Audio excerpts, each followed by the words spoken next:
तो प्यारे बच्चों सभी को गुड मॉर्निंग। ये जो वीडियो है ये आईआरटी वालों के लिए नहीं है, ये पॉलिटेक्निक वालों के लिए है। बहुत सारे पॉलिटेक्निक के बच्चे हैं जो मुझसे जुड़े हुए हैं। उनका भी काफी सवाल था, सर पॉलिटेक्निक का डॉक्यूमेंट वेरिफिकेशन चल रहा है, उसमें कौन सा हमें टीसी देना पड़ेगा। टीसी की बहुत सारी समस्याएं थी पॉलिटेक्निक वाले बच्चों के लिए, क्योंकि सेकेंड राउंड की भी काउंसलिंग आप लोग की स्टार्ट हो चुकी है। सेकेंड राउंड की काउंसलिंग के बाद आपका रिजल्ट अनाउंसमेंट किया जाएगा, शायद कल ही होगा, 25 को आपका होगा अनाउंसमेंट। फिर उसके बाद आपका फीस पेमेंट वेमेंट होगा, फिर डॉक्यूमेंट वेरिफिकेशन होगा। डॉक्यूमेंट वेरिफिकेशन में एक चीज आती है कि टीसी। सर टीसी कौन सी देनी होगी। पहला क्वेश्चन पॉलिटेक्निक वालों का था, सर टीसी कौन सा देना होगा। देखो ये सब जो पॉलिटेक्निक वॉलिटेक्निक है, डिप्लोमा है, ये सब टेक्निकल कोर्स होते हैं। बहुत सारे बच्चे जो 10th पास हैं वो भी फॉर्म भरते हैं। 10th pass, 12th pass, BA, BSc, BCom, MSc, MSc dot dot dot, बहुत सारे जो ग्रेजुएशन वाले होते हैं और पोस्ट ग्रेजुएट वाले भी भरते हैं। क्यों भरते हैं? क्योंकि पॉलिटेक्निक एक अच्छा कोर्स है, टेक्निकल कोर्स है। अगर कर लेंगे कहीं ना कहीं मतलब नौकरी लग जाएगी, इसके चक्कर में पढ़ लेते हैं।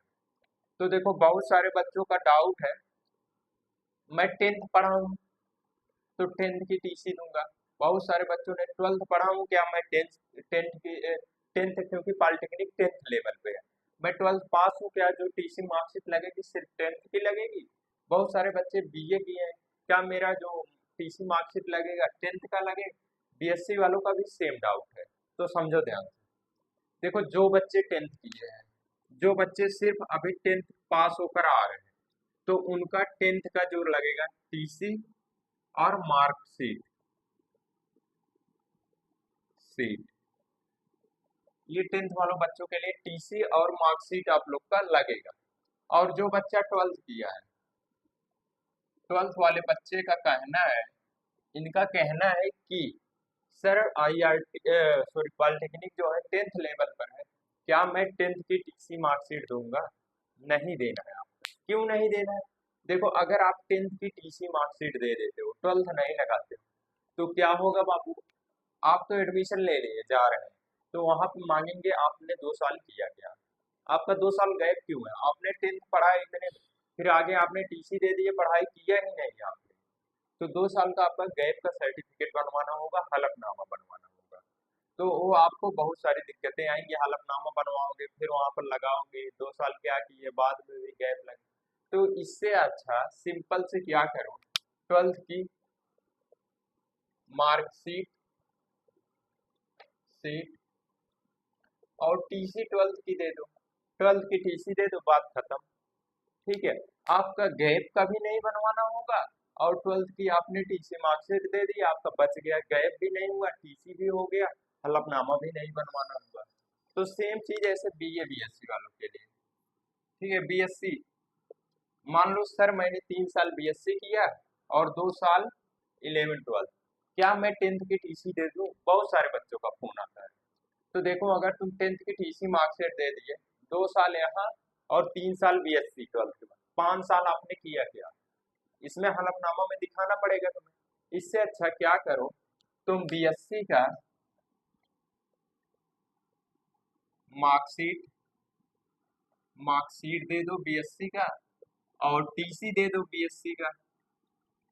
ठीक है, बीएससी का टीसी दे दो। ठीक है, इसमें क्या होगा, आपका जो गैप रहेगा वो भी गैप का सर्टिफिकेट भी नहीं बनवाना पड़ेगा, और गैप भी नहीं होगा, आपको लगेगा कि आपने प्रॉपर क्वालिफिकेशन किया है, तो आपका ये भी बच जाएगा। तो आपका मोटा मोटा ये देखना है कि आपकी जो लास्ट क्वालिफिकेशन होगी, चाहे बीए करो बीएससी करो कुछ भी करो, लास्ट जो क्वालिफिकेशन रहेगी उसी की आपकी टीसी लगेगी। उम्मीद करता हूँ इतनी चीजें समझ में आ गई। अब दूसरा क्वेश्चन क्या था आपका, काउंटर साइन सिग्नेचर किसका लगेगा, किसका किसका लगेगा। ठीक है, ये क्वेश्चन था आप लोग का, किसका किसका काउंटर साइन लगेगा। देखो बच्चों, इसमें दो कैटेगरी के बच्चे हैं। जैसे काउंटर साइन उसका लगता है जब आप एक डिस्ट्रिक्ट से दूसरे डिस्ट्रिक्ट में जाएंगे, पहला चीज यहाँ पर काउंटर साइन लगेगा। बहुत सारे बच्चे कह रहे हैं मैं जिस डिस्ट्रिक्ट में हूँ उसी डिस्ट्रिक्ट में एडमिशन ले रहा हूँ, मेरा लगेगा? तो ये सवाल है। तो देखो ध्यान से, काउंटर साइन देखो मस्ट होता है आप लोग का। आप लोग काउंटर साइन करवा लीजिएगा। आप एक डिस्ट्रिक्ट से दूसरे, अगर मान लो कोई बच्चा सुल्तानपुर का है, प्रयागराज में एडमिशन लेने जा रहा है, कोई बच्चा मऊ का है, ठीक है, वो जा रहा है यहाँ पर एडमिशन लेने इलाहाबाद में, इलाहाबाद में जा रहा है, लखनऊ में जा रहा है, गोरखपुर में जा रहा है, जहाँ कहीं भी जा रहा है, अगर एक डिस्ट्रिक्ट से दूसरे डिस्ट्रिक्ट में जा रहा है तो required for counter sign in TC. समझ में आया? तो आपको काउंटर साइन देना ही देना पड़ेगा।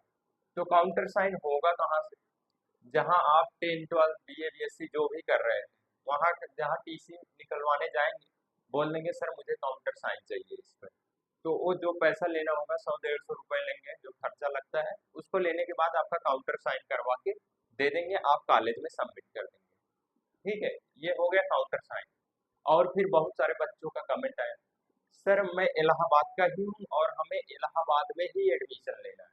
सर मैं वाराणसी का हूँ, वाराणसी में भी एडमिशन हमें वहीं पर लेना है, क्या काउंटर साइन लगेगा? हाँ ठीक है, वैसे जनरली लगना तो नहीं चाहिए, बट क्या करना तुम लोग, जब नोटिफिकेशन में ऐसा दिया गया है पॉलिटेक्निक के, तो आपको क्या करना है, अपने डिस्ट्रिक्ट में अगर उसी डिस्ट्रिक्ट में एडमिशन ले रहे हैं तो भी आप काउंटर साइन अपना करा लें, इससे कोई घाटा नहीं है, बल्कि आपका फायदा ही है। पता लगा गए एडमिशन के लिए काउंटर साइन मांगे, तब क्या करोगे, दिक्कत हो जाए। इसलिए अगर आप उसी डिस्ट्रिक्ट से हो फिर भी काउंटर साइन आप करवाइए। ठीक है, उम्मीद करता हूँ ये सारे जानकारी आप लोग को हेल्पफुल लगी हो तो वीडियो को लाइक करना, नए हो तो चैनल को सब्सक्राइब करना। चलो ठीक है, फिर चलते हैं, सभी को बाय बाय, टेक केयर, पढ़ाई लिखाई जारी रखना, मस्त रहना।